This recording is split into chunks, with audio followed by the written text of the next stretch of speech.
Welcome everyone to the technical analysis video for the CFO Swinger Watch newsletter for the week of October 9th through 13th. Let's get right into the markets and the names that we'll be looking at for the week. So what you guys are seeing right now is the weekly time frame of SPY. And I want to take a note of this specific macro ascending support trend line. And this trend line was specifically formed back in October of last year, so October lows. And then we got the second retest of this specific trend line plus on the 381 support level during March lows. And then currently we got the retest, the third retest during October, the very first week of October, which also coincided with that 420 to 422.50 area that I've been talking about for a few weeks. So there is a high chance that we can see October holding its current lows and then continuously moving up to the upside. And what that means now is if we go back on the daily time frame, we can continue this potential price path that I've drawn a couple of weeks ago. And obviously, price paths aren't supposed to be exact, right? I'm not supposed to be 100% correct, which is the reason why we got this nice overreaction to the downside. And now we're getting this nice pump up back to the parameters that are set up by these two descending trend lines. And so on Friday, I'm pretty sure that the bulls really wanted to get back over this descending support trend line, as we've tried multiple times last week and even last week as well. And ultimately, we ended up breaking over it on Friday. And I love the fact that we even retested and even attempted to get back over 429.50, which was a critical level of support that we ended up breaking to the downside during this overreaction to the downside in mid to late September. So with that in mind, if we are to assume that this price path is to continue, then we can definitely see the rest of October being a nice upside run back to the upper range here set up by this descending resistance trend line. And we can get a potential fourth retest. And obviously we have the fact that the weekly time frame is showing that confluence as well, with the fact that we've been holding this macro ascending support trend line to give us that nice lift to the upside. Now here is the interesting thing now. If we decide to run to the upside for the rest of October, can we see a potential break to the upside out of this descending resistance trend line? Well, there is a good chance that we can see that. However, as I've mentioned in the newsletter, the market summary, so make sure you guys read the market summary first before you watch the TA video. There is a chance that we can see a nice rejection at this descending resistance level, this trend line, somewhere between the transition from late October to early November. And based on what I've shown you on the VIX in the market summary, we can see a swift move to the downside after this rejection. However, I wholeheartedly think that we can make a higher low compared to the current October lows that we've made on the daily 200 SMA right here and on this macro ascending support trend line. So again, if we do see a rejection at this descending resistance trend line, I expect the markets to make a higher low somewhere between late October to early November as the VIX spikes, and based on what I've shown you in the market summary. Okay, so obviously that's a little bit later down on the road, so keep that in the back of your heads, but make sure you guys remember that right now there is a high probable chance that we can continue to move to the upside. Now there's one worry that I have for tomorrow. So there is a chance that we can see a small gap down or possibly a large gap down overnight, and we can see an opening maybe around 426. But if the bullish momentum continues this entire new trading week, I expect a very nice bounce at 426, and we can continue to move up higher and take out last week's highs, which was also last Friday's highs at 431.13. Okay, so again, if this bullish momentum continues, I expect to see a retest of at least 437, which also means we need to retest the daily 21 SMA. So the short-term momentum is to the upside, as we know that we have closed over the daily 10 SMA. So once we get that bullish momentum to continue, we should see the price going up and up and up, and ultimately retesting the daily 21 SMA. And if we see an overreaction to the upside, we will see that retest of 437. All right, with that in mind, let's take a look at NET, our first name. So NET has been consolidating so well. And on the last week of September, we saw a really good bounce right at that weekly 50 SMA. And even just on the RSI here, we haven't really moved anywhere to being oversold or overbought, which makes this name a relatively strong name. And with NET staying relatively strong and moving sideways for the most part of mid-September to late September, and even now, the first week of October, this gives us an opportunity to have a nice breakout to the upside, the next leg to the upside. And the most previous one was this one right here. And so with this large move to the upside, after that large earnings gap down and then that subsequent large move to the upside, this entire consolidation for weeks on end can potentially give us that next leg up higher.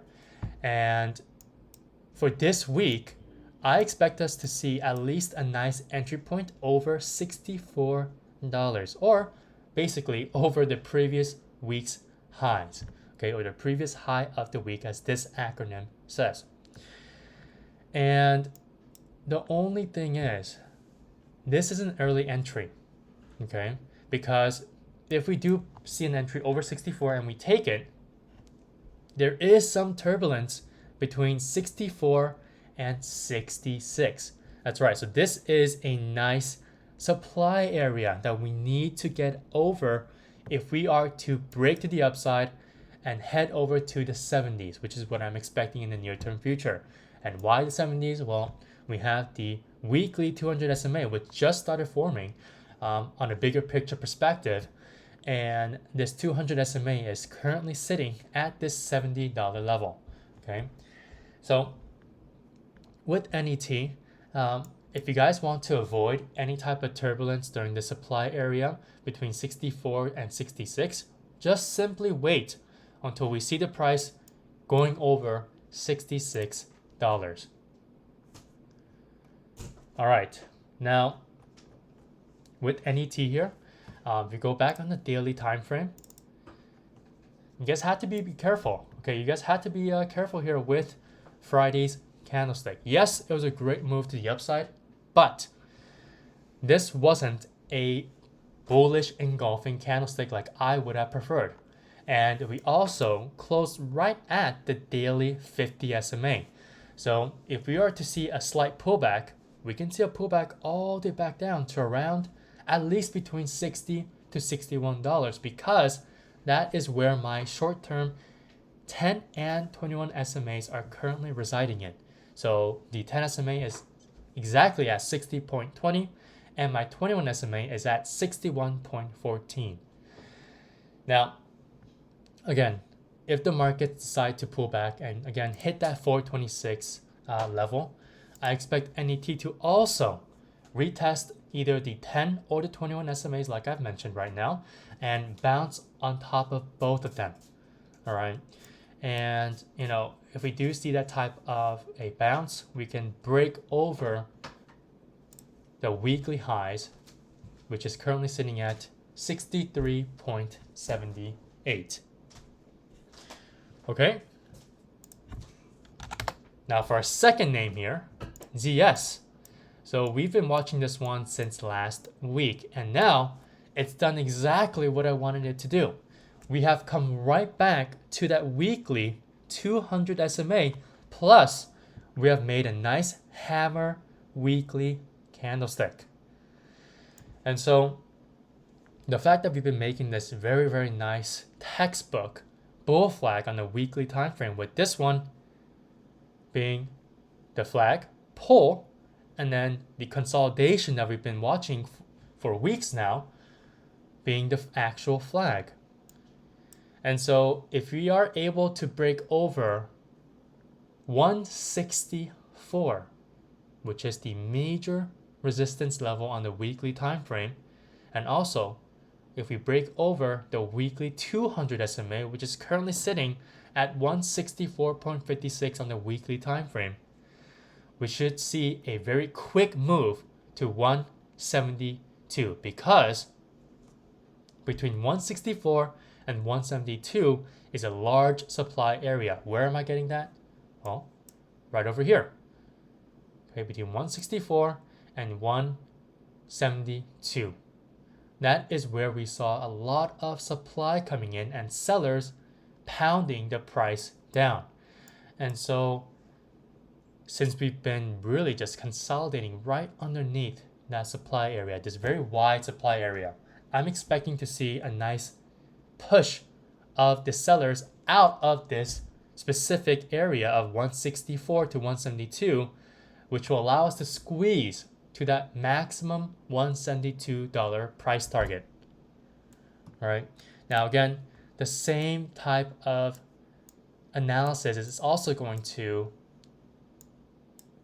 work for ZS on the daily time frame as is with net.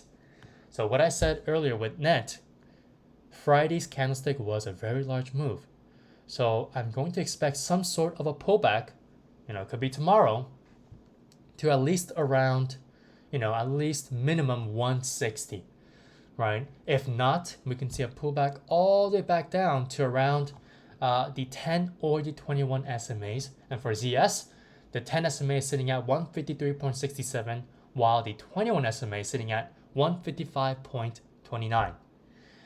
So again, I'm going to put exactly what I said for NET onto ZS, because again, they're both tech stocks, growth names, and they have also kind of reacted to Friday's jobs report in a very similar way, with a very nice looking bullish candlestick.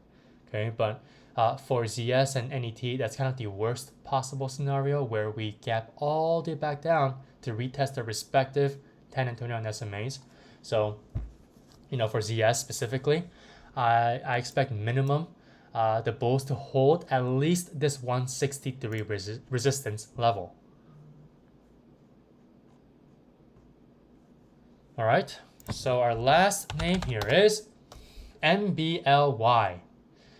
So MBLY has been incredible, and I don't think incredible is even the correct word here, because MBLY has been doing great for the past 2 months. That's right. Since the last end of Q3, MBLY has been moving up. And if you guys remember, September is one of the worst performing months for Q3. Right? I mean, you guys can just look at SPY for the month of September and compare it to MBLY, and you'll see that MBLY has moved completely inversely to the market. And this is a huge sign of relative strength that we need to take note of and we need to be paying attention to. So on the weekly time frame, it seems like the price is still magnetized by this macro descending resistance level that I drew back in, I believe, late May to early June, right? So the fact that the price has been constantly coming back to this upper range formed by this descending resistance trend line tells me that there is a good chance that we can be seeing a larger macro breakout in the near-term future for this current IPO and have a nice blue sky breakout from the all-time high price of $48.11, right? 48.11. Now, with that long-term perspective in mind, the daily is also showing a nice complementing chart pattern, and that is our favorite bull flag. So we have this bull flag, very textbook bull flag, with a flat support at 39.50 and a flat resistance at $42. And that is where I am looking at for a potential entry, a breakout entry. And this $42 is going to be a key critical level for this name this week, because if we're able to break over this level, we will be seeing a retest at this descending resistance trend line that I just showed you guys on the weekly time frame. Now, there's one thing that you guys have to remember, okay? MBLY tends to be a bit, wiki. So if you guys take a look at the candlesticks here, right, on the daily time frame, it has a hard time trying to keep whatever trend that the current day is trying to make. And that's the reason why we're seeing all of these bottom wicks and top wicks on each of these daily candlesticks. And when it doesn't have those wicky moments, it tends to have a nice uptrending or downtrending days, like for example over here and over here. But even then, on those uptrending or downtrending days, we sometimes have those very large wicks at the top or even at the bottom. So you guys have to be careful. You do not want to be wicked out of this name, which is why we need to make sure that there is an uptick in volume with the fact that the price is breaking over $42. So we need to see that coinciding volume to support that breakout over the $42 resistance level. All right, so that is my only wording that I have for you on this name. But overall, if you're able to keep a long-term mindset on this name and a nice bullish perspective for the long term, we can see that breakout from this descending resistance level on the weekly time frame and get that blue sky breakout to new all-time high numbers. Okay, so that is it for this week. Make sure you guys always have a stop loss in mind when you guys are game planning, especially with these entries that I'm giving you guys. And also, if you guys don't want to be trading any individual names this week, I highly recommend you guys to just look at the markets. That is completely fine. I even tell you guys that in the newsletter as well. All right, I'll see you guys tomorrow morning, and good luck.